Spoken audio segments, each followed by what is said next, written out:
Okay, welcome back. I kind of butchered the title when I was trying to change it, but you know what I mean, right? Okay.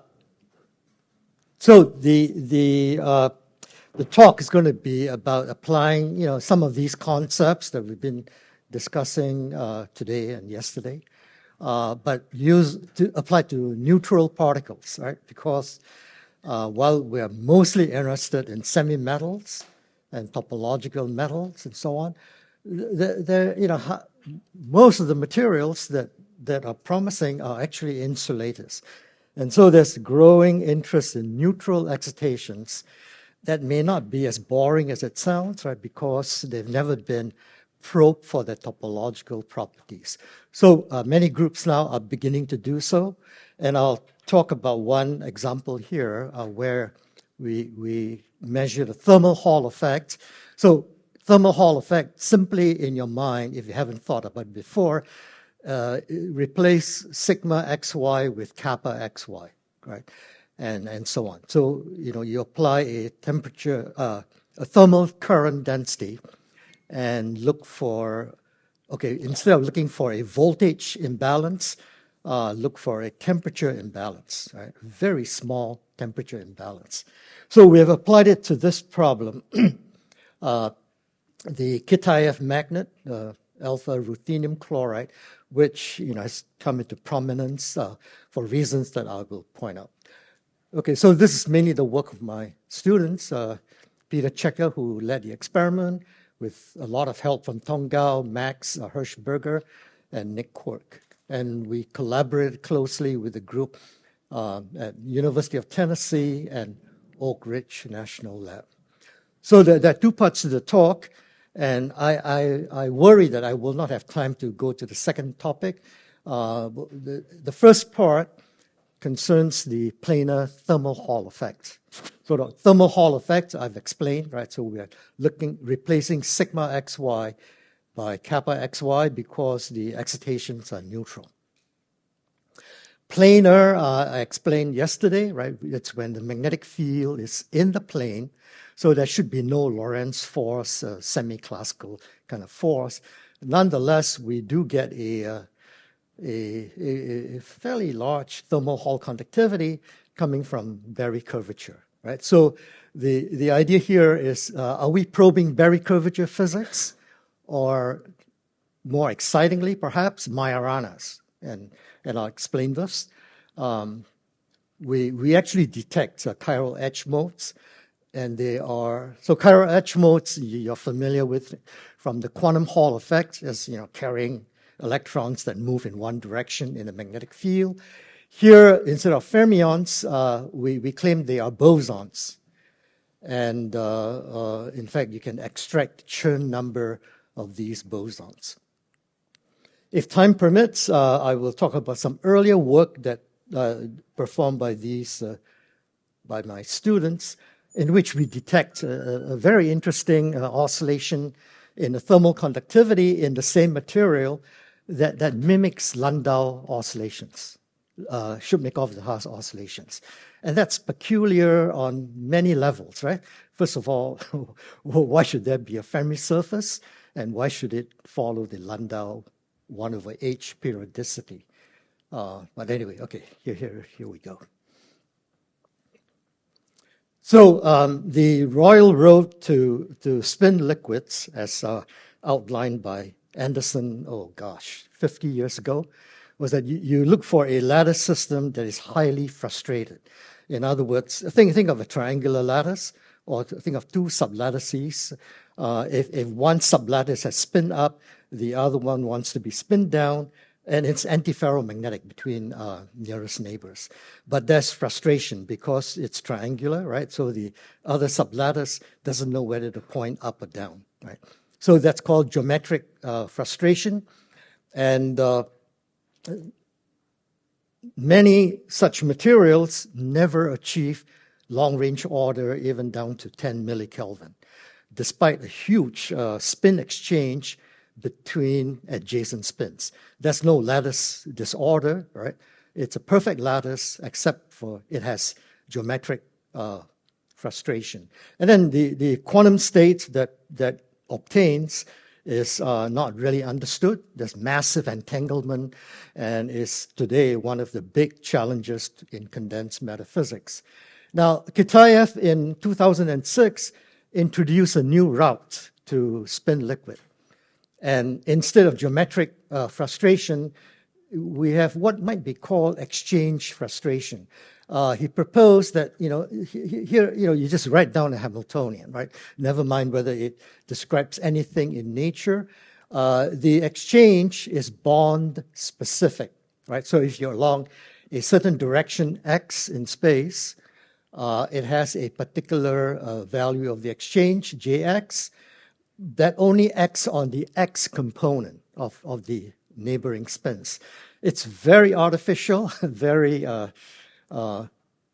designed to yield an exact solution, and similarly along y and along z. Right? So here to look slightly ahead, here is the physical realization.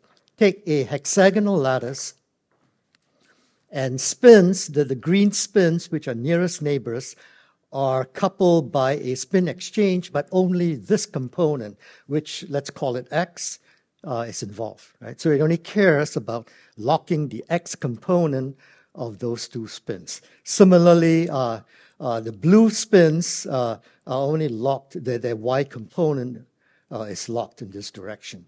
And then finally, the red spins are locked in this direction. Right?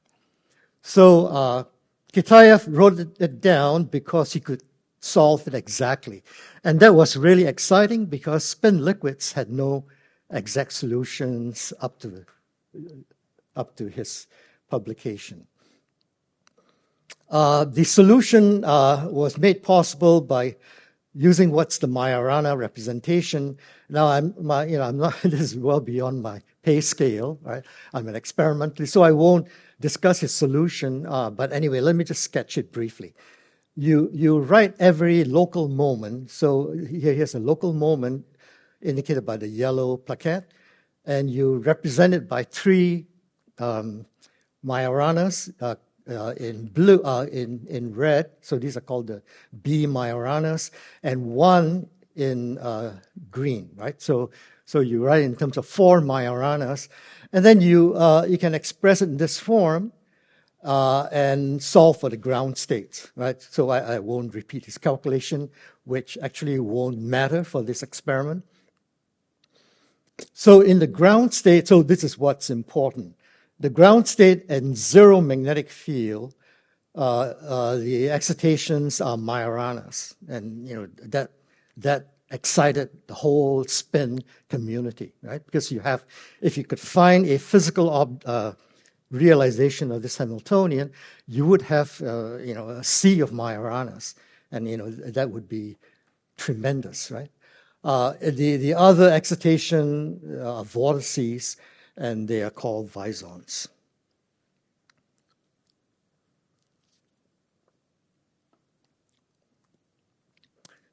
A few years later, Jackley and Kalulin at Stuttgart proposed how you could realize physically Kitaev's Hamiltonian. And they identified transition metal oxides in which you edge-share tetrahedra. And I'll explain this. And of course, nature is never this kind, right? Because it's too naive to expect that this exactly describes a complicated material. But it turns out that they could show that these are sort of the leading terms in the Hamiltonian, and there are perturbations that you can discard. Right? It turns out that's not true, but anyway, close enough. And that was pretty exciting. And the community, a year later, so there was a gold rush, right? Everyone tried to look for these materials, but the community eventually converged on ruthenium chloride. Okay. So to explain this in more detail, so as in all transition metal oxides, you have this splitting, right? The EG states and the T2G states are split because of the tetrahedral symmetry. And then the 5 electrons and 1 hole reside in the lower subbands, right? And then if you have strong spin-orbit coupling, now focusing on these states, you would split into these 3 the final states. And the lowest one has spin 1/2. So this is standard solid-state chemistry, and I won't take time to explain it. That's the Kramer's doublet that you're interested in, right? That's the only thing that survives. The whole basically occupies that state. And so you have a spin-half system that constitutes a local moment that lives on the ruthenium. So here is the crystal structure. Sorry, it's so complicated. The 2 spins in red sit on what would be the ruthenium, right? So think of the ruthenium as having an effective spin half, and they interact with each other by the direct exchange as well as a super exchange going through the chlorine, right? So the blob here and here represent the chlorine atoms. So now you see you have 2 paths, right? The 2 paths for the super exchange turn out to be destructive. So this is very pretty physics here. So the super exchange, which will ruin the convergence to the Kitaev exchange, kill each other, right? Because they have 2 equivalent paths that interfere negatively. So what's left is the direct exchange, and that converges to the Kitaev spin model. So right after that paper appeared, as I mentioned, the community converged on ruthenium chloride. Okay, let's ignore this because I'll have a better picture next. Oh, okay, so one more thing. So you notice that the neighboring ruthenium ions, together with the competing and canceling super exchange paths, define a plane, right? And the Kitaev axis for this particular plane is will define the spin axis. Yeah, question. Yeah, sorry. And where in this structure comes the strain? So now for this structure, because we were talking first about strained materials where we have spin. No, it's not strain. Sorry. Frustration. Frustrated. Sorry. Yes, wrong word. Yeah, exactly. Frustrated. Where comes the frustration? Okay. Here? Good. Thank you. Yeah, I skip over that. So the geometric frustration came from having a triangular lattice, but it's not the case here. It'll turn out that the bond exchange we want to point in all 3 directions. So between neighboring spins, you only care about the X component, for example, or the Y or the Z, right? That is the source of the frustration. It turns out that you can't write down a semi-classical approximation where you have long-range order. And so Kitaev showed that by this Majorana expansion, there's no long-range order. Okay, so you just say okay, you have this pair of spins, and then you have these operators which just act in one of those one of those directions. This was a novel okay. road to frustration that hadn't been considered before. Okay. But of course, Kitaev didn't set out to do that. He wanted to solve it exactly. That's why he kind of left out all other terms except for these. But it's amazing that the nature actually does it in an approximate way, in a perturbative way, right? So where this is the leading term. So the material looks like this. Its layer can be exfoliated beautifully. It consists of, as I've mentioned, these octahedra. I think it's octahedra, yeah, right. So I've drawn it in this way, right, where the plane, the normal to the plane is vertical, but they're actually tilted on their side, which is perhaps familiar to some of you from, in other magnetic materials. Within each layer, the ruthenium defines a hexagon, right? So this is graphene, right? The ruthenium forms a graphene honeycomb lattice. In fact, this Hamiltonian is called the Kitaev honeycomb lattice. That's where the magnetic moments sit. And then the green dots are the sort of irrelevant chlorine ions, and their purpose is to convey the super exchange, but then, as I said, it mostly cancels out, right? Okay, so now one thing you want to notice that it takes 3 layers to define the unit cell because, they're sort of staggered. The next layer is pushed in by half the lattice spacing, and then the next layer is pushed in even more. So they're kind of staggered this way, right? Then it takes 3 of them to define a unit cell.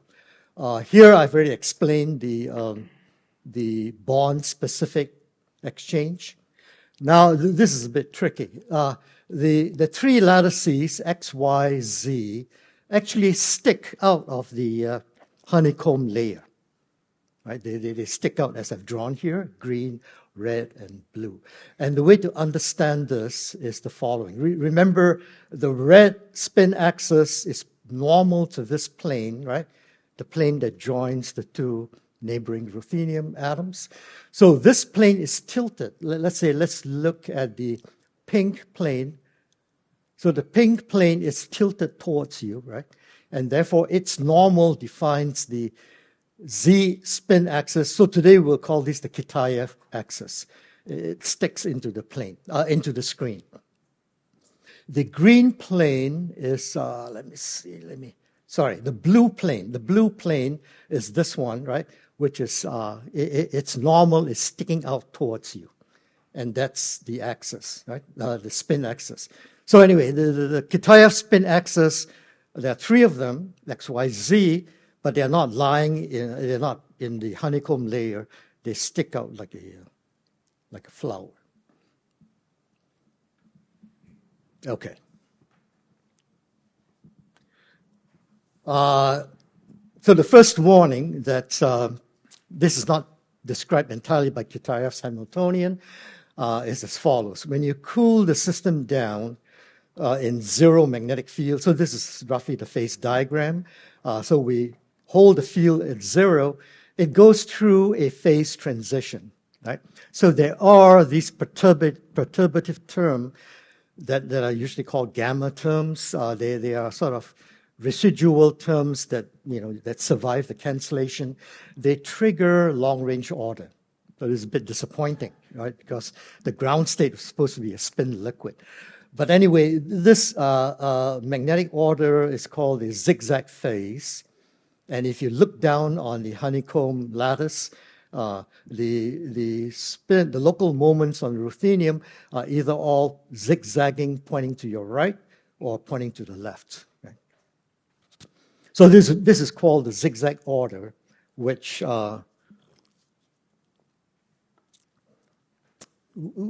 is weakly stabilized by these residual terms. And the fact that the transition is so low, 7 Kelvin, means that it doesn't take much of an external field to kill the order. And indeed, that's true, right? If you now turn up the field, directing it along the A-axis, let me define the axis.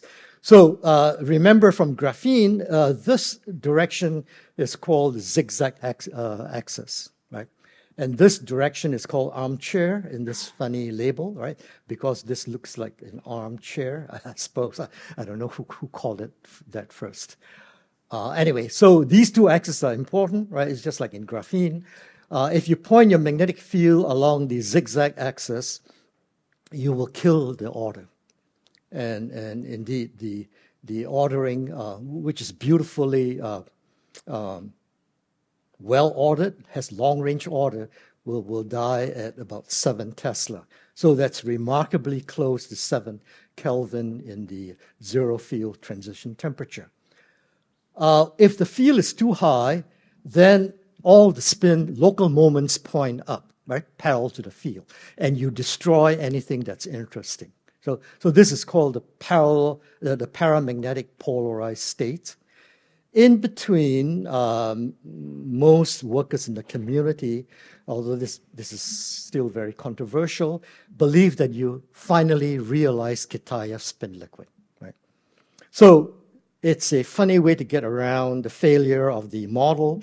Nature has this residual terms that stabilize a long-range order instead of a spin liquid. But this long-range order state is killed very easily in a field parallel to the zigzag axis. And what remains is truly, it's very likely a quantum spin liquid.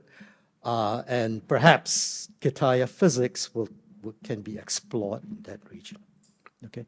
So are there questions regarding the phase diagram? About this paramagnetic state. Yeah. Can you say again why in the large you get paramagnetic? Oh, okay. So the question is why does a high field kill everything that's interesting, right? Well, it's the Zeeman field, right? So in order to... Some magnetically ordered state, but rather than... Oh, the disorder already starts here, right? And then pretty soon, all the local moments become polarized because of the Zeeman field. And once you clamp all the local moments up, then nothing interesting happens. So that's what you call paramagnetic when everything... polarized, yeah. Yeah, there are various labels, but polarized states. Other questions? Yeah. It's a very naive question because I'm not familiar with this field at all. So this spin liquid is like this state where we have Majorana sitting between those two frustrated sides.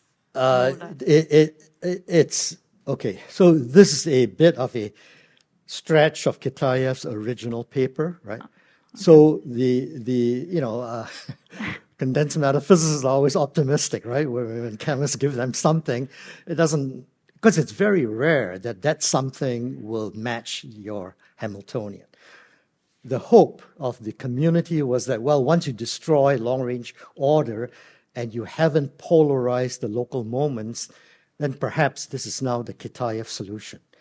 And so the whole honeycomb layer will be swarming with Majoranas, right? And, that's, so we don't see it in zero field, but perhaps here. Yes, and then maybe a follow-up question, which is even more naive, is why is it called a spin liquid? Oh, okay. So this goes back to Anderson's original paper. So if you have very powerful exchange between next to neighbor spins, they should form a long-range order, right? But if the lattice has geometric frustration or exchange frustration, it never develops because you cannot get around this frustration. So the ground state at 0 Kelvin is neither paramagnetic or long-range order, and it's highly entangled in the sense that even though there's no long-range order, if you flip the spin on one side, it will perturb 100,000 spins. So nobody knows how to solve that problem because there's no long-range order. It's very difficult. But what people have done is to propose that this quantum state, the quantum state describes all this highly entangled spins, is the linear superposition of 1,000 configurations. And the configurations are defined as singlets between all possible pairs. So the spin liquid state, as far as we know, now we could be all wrong, right? But the wisdom of the community is that think of every possible pair as forming a singlet, right? Singlet simply, right? 1 over square root 2, up, down minus down, up, right? Mm-hmm. And if you form all possible singlets, that's our best guess at what the true quantum state is. But this is hopeless because, how do you even write down this expression, right? Okay, thank you very much. Yeah, the fact that Kitaev came up with an exact solution for this state, that's a tremendous advance because now we don't really care about the ground state, but we know that its excitations are Majoranas and Wisons.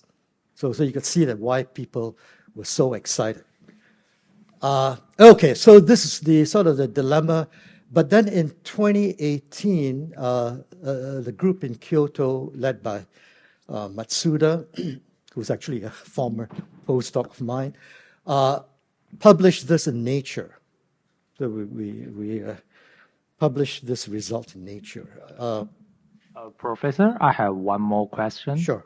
I noticed the phase boundary between the spin liquid and the paramagnetic phase is clear in low temperature region. No, it's a crossover. Yeah, but it's a crossover. But why is it so clear in low temperature region? Why is it? So the boundary is clear in. No, it's a crossover. My screen disappeared. Hold on. Okay. You mean why is this a sharp boundary? Yeah. No. There's no sharp signature there like a spike in the heat capacity. It's just a crossover. Okay, this is just the artist's rendition of the phase diagram. Okay, thank you. Yeah. In fact, there's a lot of argument about is there a transition or is everything just smooth? This is a very controversial field, by the way. So my answers reflect this debate. Okay, so now Kitaev actually had done some calculation. He couldn't extend the exact solution to finite field, so he did the next best thing. He treated the field as a perturbation, right? As a weak perturbation. And he predicted that, when you apply a magnetic field to his solution, you will see half quantization of kappa xy, which was astonishing, right? Because quantization of the Hall current, we already discussed many times, is indicative of topological physics. But here, Kitaev predicted that it's not only quantized, it's quantized by a half, which is appropriate for Majoranas. Okay, so here's the paper by the Kyoto group. As I mentioned, Matsuda. Actually, both Kasahara and Matsuda had worked in my lab. So they performed the thermal Hall effect. So a thermal Hall effect, think of this as the crystal, right? And you're driving a thermal current into the screen, right? And in this case, you're applying the magnetic field given by the red arrow parallel to the current J, right? The heat current. This is, of course, the planar Hall geometry that I explained yesterday. And this gradation from red to blue indicates the temperature gradient. Of course, you're applying a longitudinal gradient to drive the current, but that's not shown here. What's shown here is the Hall effect. So think of yourself as traveling downstream. You are a neutral excitation, and you're going downstream following the temperature gradient that's applied, right? But then when the magnetic field points in the downstream direction, you have a net drift to the side. That's what the blue indicates. I guess blue indicates cooler side. So you are drifting and accumulating on the red side, red edge. And then when the magnetic field is reversed, here I'm not sure. The red indicates the heat current, but the magnetic field now is perpendicular. So this is not quite the planar geometry.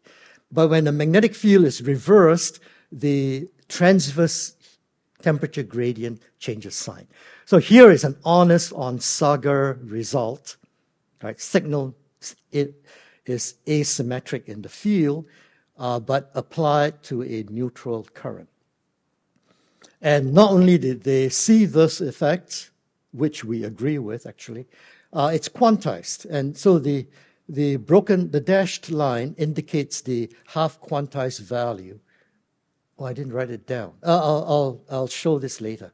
Anyway, so the dashed line seems to capture the magnitude, within the scatter of the data at different temperatures and different magnetic field tilts.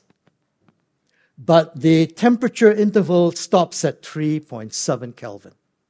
So it's a very narrow interval of temperature, 2 Kelvin interval, and the paper is silent about what happens when you go colder, right? Because usually when you see any hint of quantization at finite temperature, you expect a sharper response at low temperatures, right? So I was surprised that this got through the referee system in this esteemed journal, but this is so much in accord with Kitaev's prediction that I guess the impact factor was expected to be very large, and indeed it was. This basically persuaded the community, or a huge segment of the community, that indeed Kitaev's solution would yield a sea of fermions, a sea of Majoranas in this material. So that's how we got interested.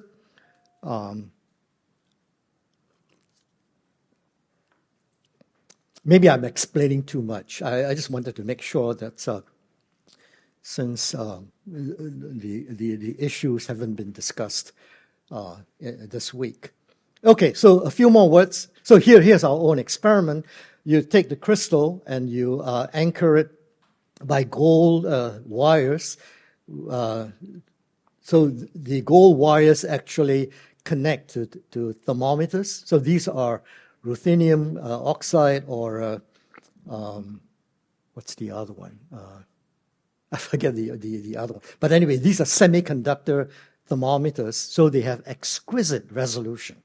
You can, as you will see, we apply a temperature gradient that corresponds to maybe 100 millikelvin or 200 millikelvin from one end to the other end of the crystal, and we can detect 10 microkelvin of this Hall offset, right, as you will see in a minute. And that's because we're using semiconductor sensors that are well anchored, and they are calibrated. So the hardest part of the experiment is to make sure that the 3 thermometers indicated by these 3 are perfectly calibrated. And then the rest of the gold wires anchor it to the bath or to the heater, right? Okay, so as I mentioned, there's nothing new here. Just in your mind, translate voltage or electric field to temperature, and JQ, which is the heat current, translates to electrical charge current density. So you would measure, so this is voltage, right? And so this is the tensor, right, lambda ij, multiplied by the vectorial current density. So this corresponds to rho ij. So there's nothing new here. This is just rho ij, the tensor. If you invert the tensor, you get the conductivity. Right? So it's exactly what you do in electrical transport. So we measure lambda xx and lambda yx, invert the matrix, and we report kappa xy, right, which has the familiar matrix inversion expression. Now, this experiment is difficult because the Hall angle, right, the ratio of the transverse voltage, or in this case temperature, is the ratio of that to the longitudinal is usually 10 to the minus 4 or 10 to the minus 5. Right? So we're looking for a Hall angle of that order, 10 to the minus 4, using temperature, right? Because we're detecting the neutral current deflection. Okay. There were many other problems, and I think in the interest of time, if you're interested, come check with me. But there are many things that could, give you a spurious signal. I remember we're trying to detect microkelvin differences, but anything that you can think of, such as non-equilibrium effects and hysteresis, will swamp the signal. I'll just mention one, which is the following. So amusingly, because of this weak exchange, right, 7 Kelvin transition, the local moment, the spin half moment, behaves like Dulong-Petit. It's a classical spin. It was something that we didn't realize. You get into the quantum regime only if the exchange becomes very large. If the exchange is weak, it's basically a non-interacting spin. It doesn't know anything about quantum mechanics. And when it flips, it spits out a huge amount of entropy, right? So every time we change the magnetic field, there's so much spin entropy pouring out of the spins that the phonons, which are carrying the heat, actually, they choke. They choke and the whole crystal warms up. And then when the phonons finally can carry the heat to the bath temperature is raised. So it's kind of amusing. The substrate is the size of a quarter, right, a euro coin. And the sample is a grain of salt. But at 1 Kelvin, each time you step the magnetic field, this coin, the substrate, will change its temperature, and these are the spikes. So we took care of all of that, and I won't spend time going through all these things. Okay, the first thing that we agreed with the Kyoto group is this interesting mirror symmetry argument, which I think is, okay, let me discuss it. The crystal has mirror symmetry, right? So here we're staring down at the graphene lattice, right? The honeycomb lattice, and the mirror plane is the blue line. If you reflect the lattice, it returns to itself. Now, all vectors, I think this is already discussed by Dima, for example, all vectors are either polar or axial, right? Polar means, polar is the one that you expect. So an example is this red arrow. So this is the mirror plane. If you point the red arrow into the mirror, right, the image points out back at you. So a polar vector changes direction when it's perpendicular to the mirror, but when it's parallel to the mirror, it doesn't change direction. And this is in accord with ordinary arrows, right, that you hold up to the mirror. The magnetic field is axial, so when it points into the mirror perpendicular to the plane, it doesn't change its direction. And the best way to understand that thus is to pretend that B comes from the curl of A. So, if you rotate your fingers, the guy who is standing behind the mirror does the same direction, right? So it's got to preserve its direction. Whereas if the magnetic field is parallel to the mirror plane, it changes direction, right? So polar and axial vectors behave oppositely. Now, if you have mirror invariance, which you do when you point the magnetic field normal to the mirror, you see that it completely forbids a Hall current, right? So you apply a temperature gradient as shown here. So that's you in the physical world. And your friend who is standing behind the mirror, living in the reflected world, will also point the gradient in the same direction, right? Because it's polar. So the magnetic field doesn't change direction because it's axial. But if you had a Hall current appear, it would appear as this red arrow, right, going into the mirror. So your friend will see the Hall current appear in the opposite direction. So both of you will disagree, right? And therefore, the only way to reconcile the two is to have zero Hall response. Okay, so this is how symmetry can tell you whether the Hall signal is there. On the other hand, if you point your field parallel to the zigzag axis, that means parallel to this mirror, you can indeed have a Hall response. Right? So this was reported by the Kyoto group, and we basically agreed with them. So after doing all these careful calibrations and so on, we can now resolve, okay, so this is the Hall signal, right? And the signal is well below a fraction of a millikelvin. And our latest measurements, we can resolve 10 microkelvin. Anyway, we would call this zero, right?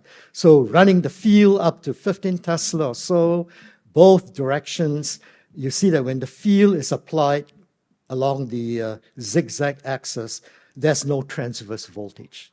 And that's what the Kyoto group reported. So, we agree with them. However, when you now point the field parallel to the zigzag axis, you see this remarkable Onsager signal, right? In zero field, there's nothing to report, of course. Then when you run the field up within the scatter, it's flat, then it has this enormous peak. And this peak changes sign with the field, right? So this is now strictly planar Hall geometry, and you see this remarkable Hall effect. And this also was reported by the Kyoto group. Again, we agree with them. Where we disagree is we cover the whole temperature range, and okay, so to address whether it's quantized. So if this maximum had attained a quantized value, then basically we agree with them. Now, after doing this for many runs, Peter Checker could resolve it to a beautiful signal. So this is the same curve as this, but now average, right? So disregarding these fluctuations, you see that the signal is very clean. It's not as clean as electrical measurements, but really good enough for this experiment. Sorry. Yeah. In the very naive question, in the legend of the top left figure, you have different temperature, but the upper ones are in milliampere. Am I seeing right? The topmost legend items. Yes. What does that mean? No, these are temperatures. Ah, sorry. So yeah, blue means 200 millikelvin, red means 5 Kelvin. Sorry, I thought that was amperes. I thought. No. There's no charge, no current, no voltage in this experiment at all. Thank you. Because remember, we're chasing after neutral excitations, right? That are, it'll turn out that are topological. Other questions? Now, I realize there's a lot of unfamiliar features here, and so don't feel apologetic if questions arise. I'll be happy to address them. Okay, so once the team mastered all these possible spurious contributions, they really went to town, right? So here I'm showing a subset of the 50 curves that they took. This is actually led by Peter Checker. And so this represents raw data, right? So each curve, let's take the red one, you hold the temperature at 9 Kelvin or thereabouts, and then you run the field up, and you see nothing for a while, and then eventually the growth of this peak. And as I mentioned, it's fully field antisymmetric, which is odd, right? First of all, these are neutral excitations. They should not care about the magnetic field. Moreover, they not only care about the field, they are sensitive to the direction of the field, constituting an Onsager Hall response. And as I mentioned, we convert the resistivity, the Hall resistivity, to the conductivity, then divide by T. And that's the signal, right? So unfortunately, once you invert the matrix, the beautiful data that you got for the Hall resistivity translates into a very noisy signal. And that's purely from matrix multiplication. Because the Hall angle is so small, even very tiny uncertainties, fluctuations in the measured resistivity translates into an enormous noise. So we realized then that the Kyoto group had some explanation to do, right? Because this is exactly where they were claiming quantization, right? And try as we might, we couldn't get rid of these very strong fluctuations. But it gets worse. I think I explained it here. In this region, the Hall angle is so small that uncertainties in lambda yx translate into very large fluctuations here because you're multiplying 0 by 1,000. Right? Okay, so this is the beginning of our difficulties with the report. So I've already shown this curve. And, with 50 such curves, all taken at fixed temperature, right? So the experiment, we fix the temperature and then run the field up and down, and we can then construct this color map, right? Because if you want to submit to nature, you better have a color map, right? It looks more eye-catching.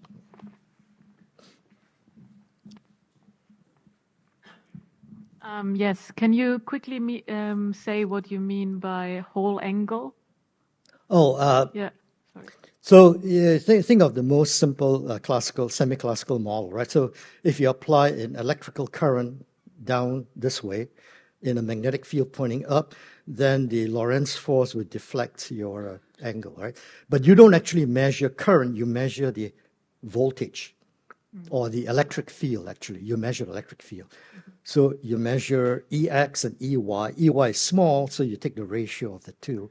That is the tangent of the Hall angle. Okay, and in this measurement, it relates to the temperature you have. Correct. Yes. Correct. Okay. Thank you. Yeah. When you correct for the aspect ratio. Yeah.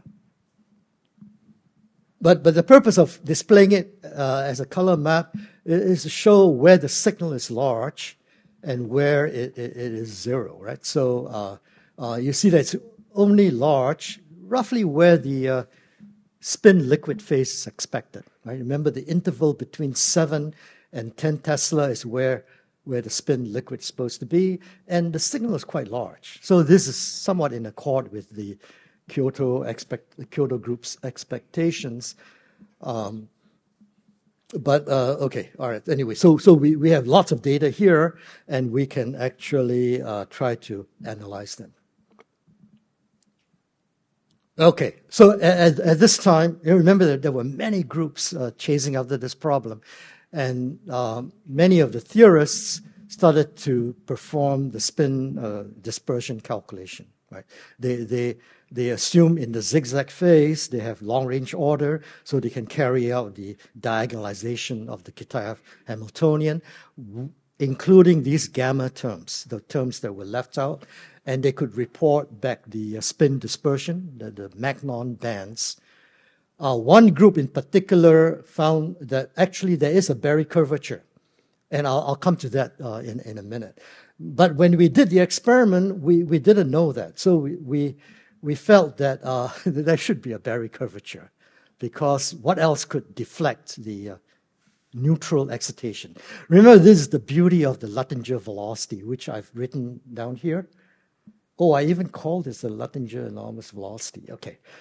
There's no charge, no Q that you would see in a semi-classical equation. The Luttinger velocity is proportional to the Berry curvature, of course. Then you cross it into, this represents F, the external force that you apply. But there's no charge involved, right? The external force could be a wall potential. It could be a mechanical pressure, right? So there's no charge. So this Hall velocity, it'll turn out to be a Hall velocity, doesn't care about charge at all. You know, it could apply to a neutral particle. So we felt that was the only chance to produce a Hall effect. Assume that a Berry curvature arises. So this Berry curvature points perpendicular to the crystal, and importantly, it changes sign with your magnetic field.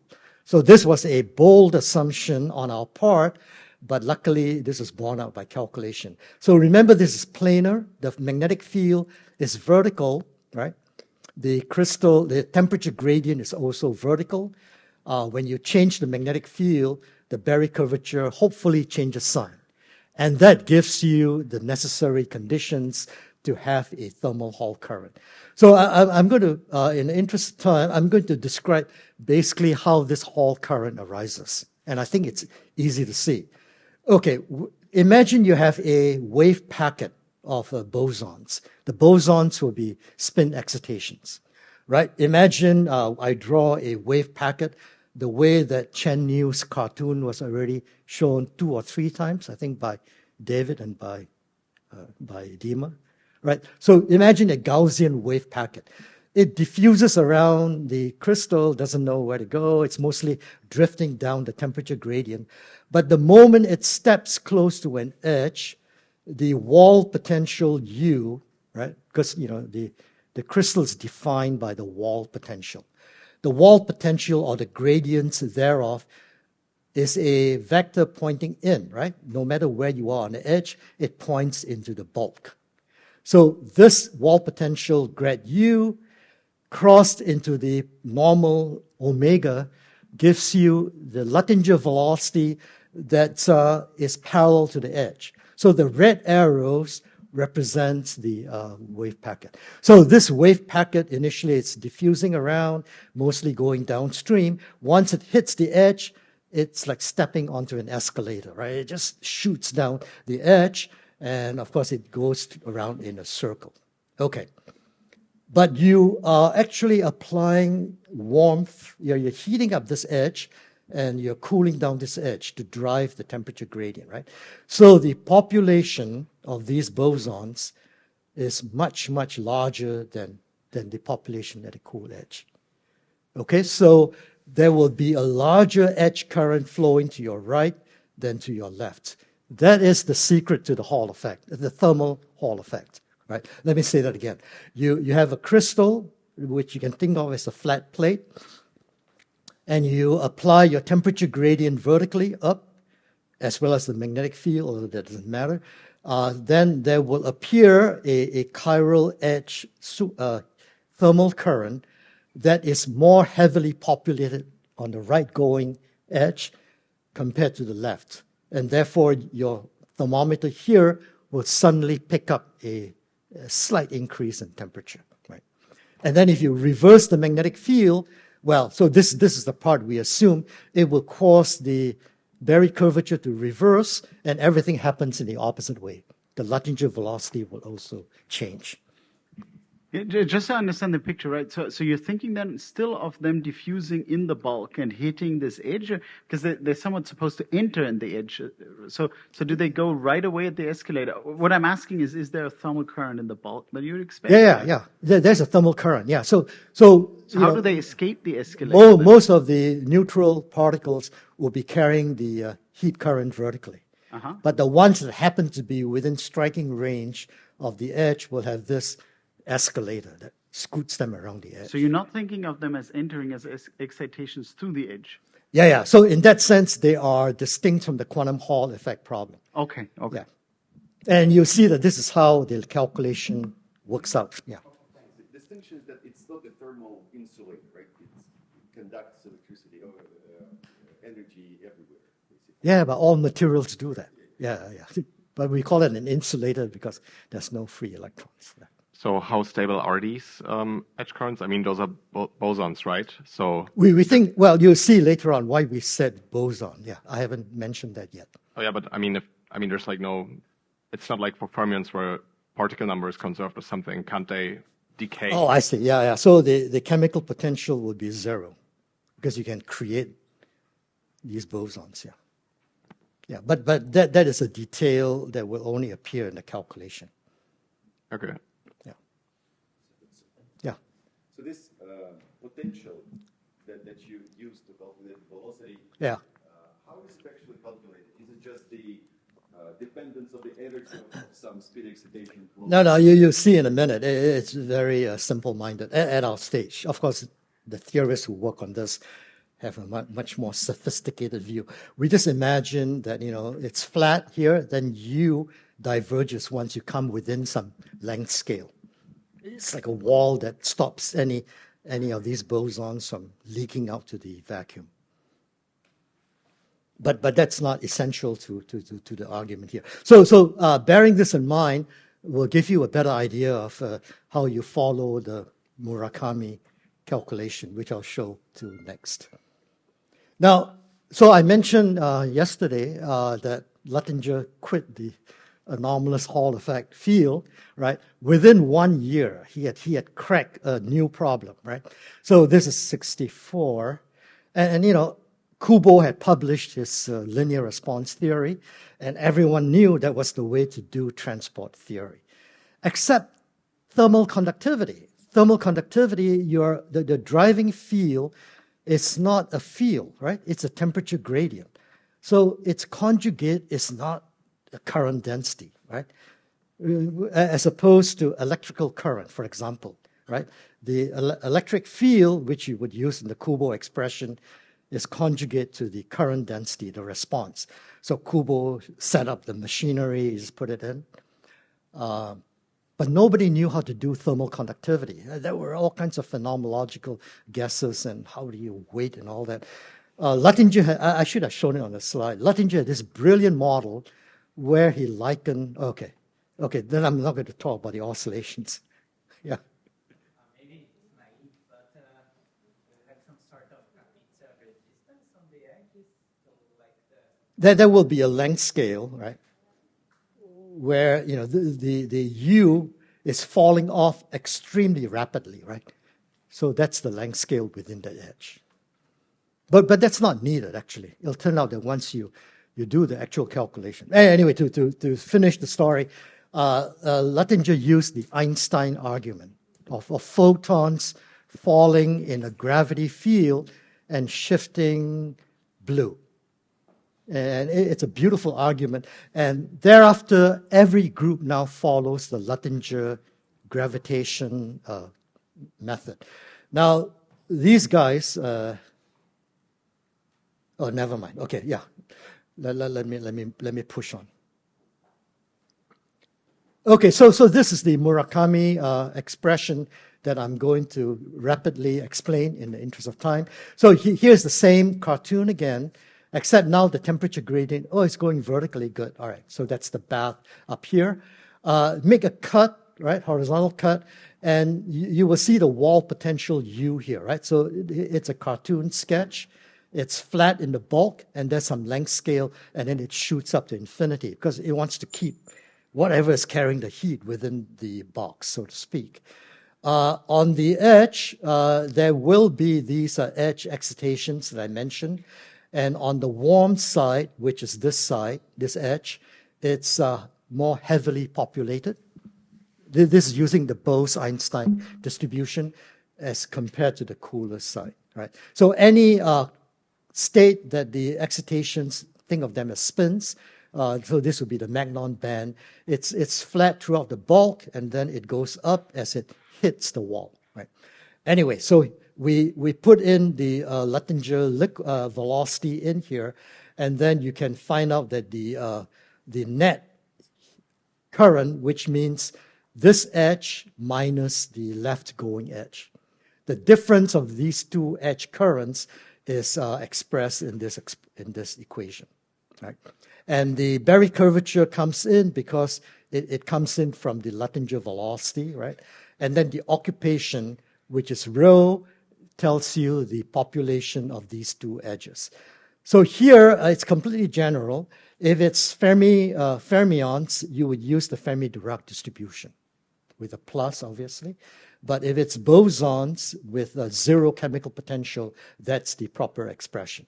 So you make the measurement and fit it to this expression. Right?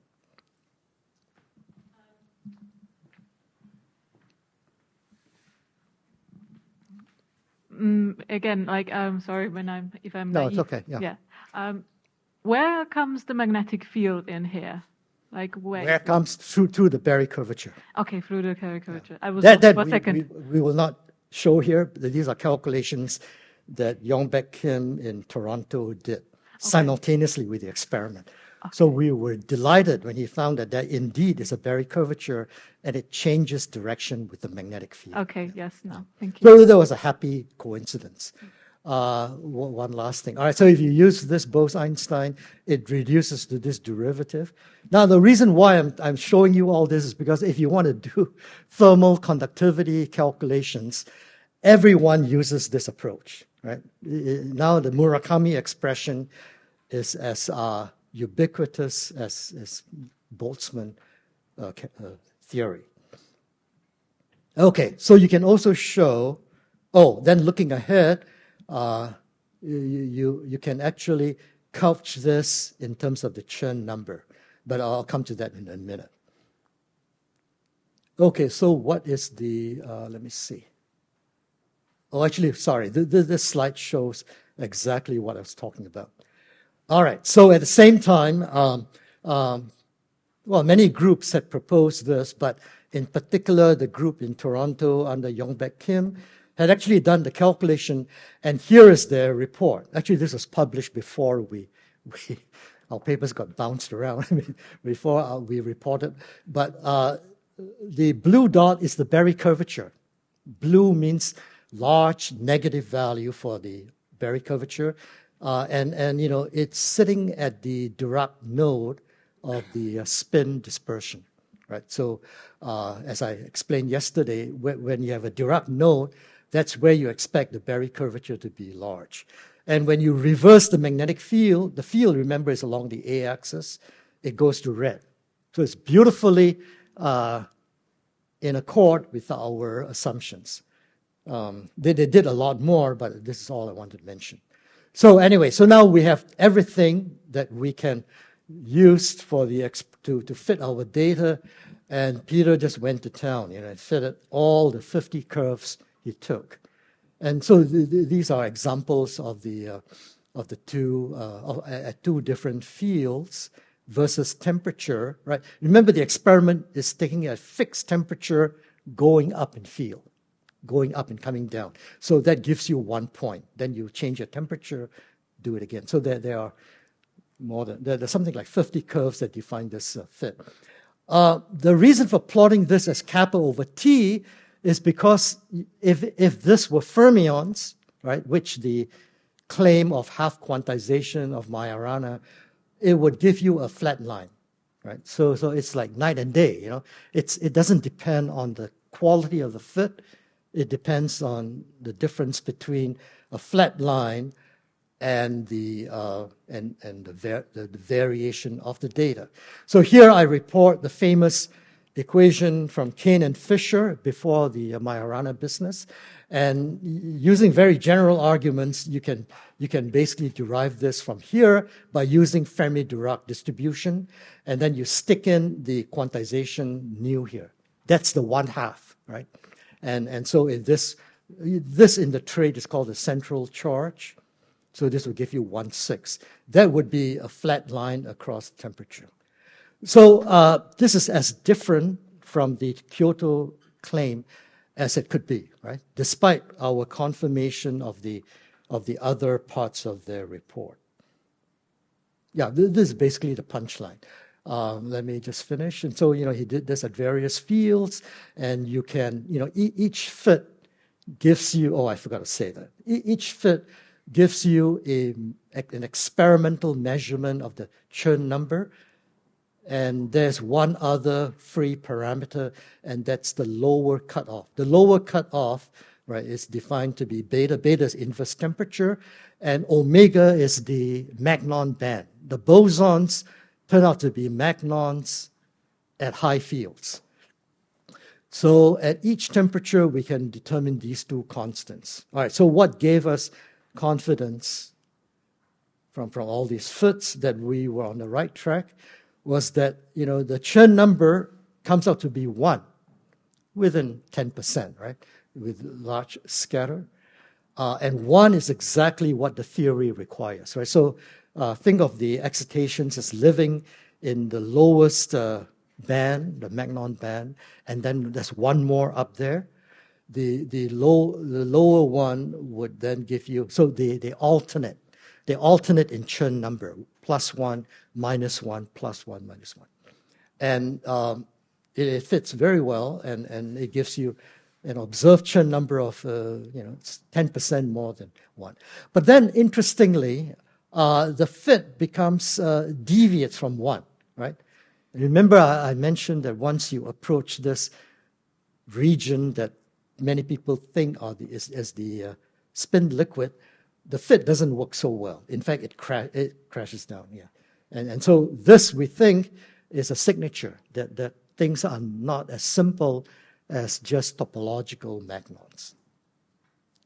So currently we're exploring this region quite closely. The other thing that gives us comfort, this is the last slide. I'll skip the oscillation stuff.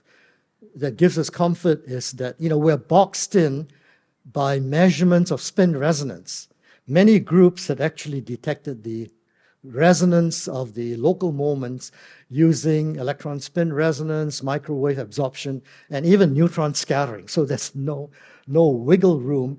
The second parameter that I mentioned was the lower cutoff, right? So this is the band, the lowest band, and we measure 1 millivolt, and as the field increases, it goes up slightly in rather good agreement with these spectroscopic measurements. So you see, we are boxed in, right? Despite the somewhat arbitrary nature of our assumptions, the magnitude of the effect fixes the Chern number, and we found it to be 1, which is good.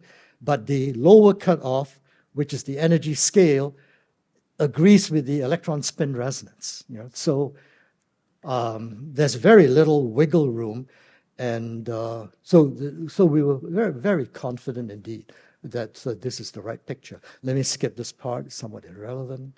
So okay, so this is the first topic, and I won't go into the second topic. So we see, as in opposition to the Kyoto claim, that the ratio of the Hall conductivity to temperature is very strongly dependent, temperature dependent. And that's indicative of a Bose distribution as opposed to fermionic.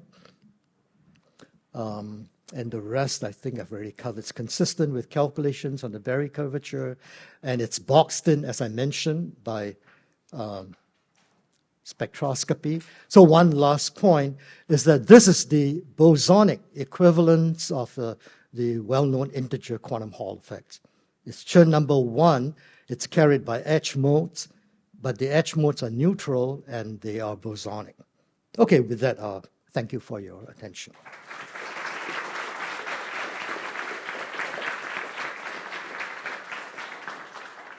This is the last session. We can do one very pressing question before the conversation. Or, you could discuss. Yeah, I'll be happy to discuss it. Thank you very much.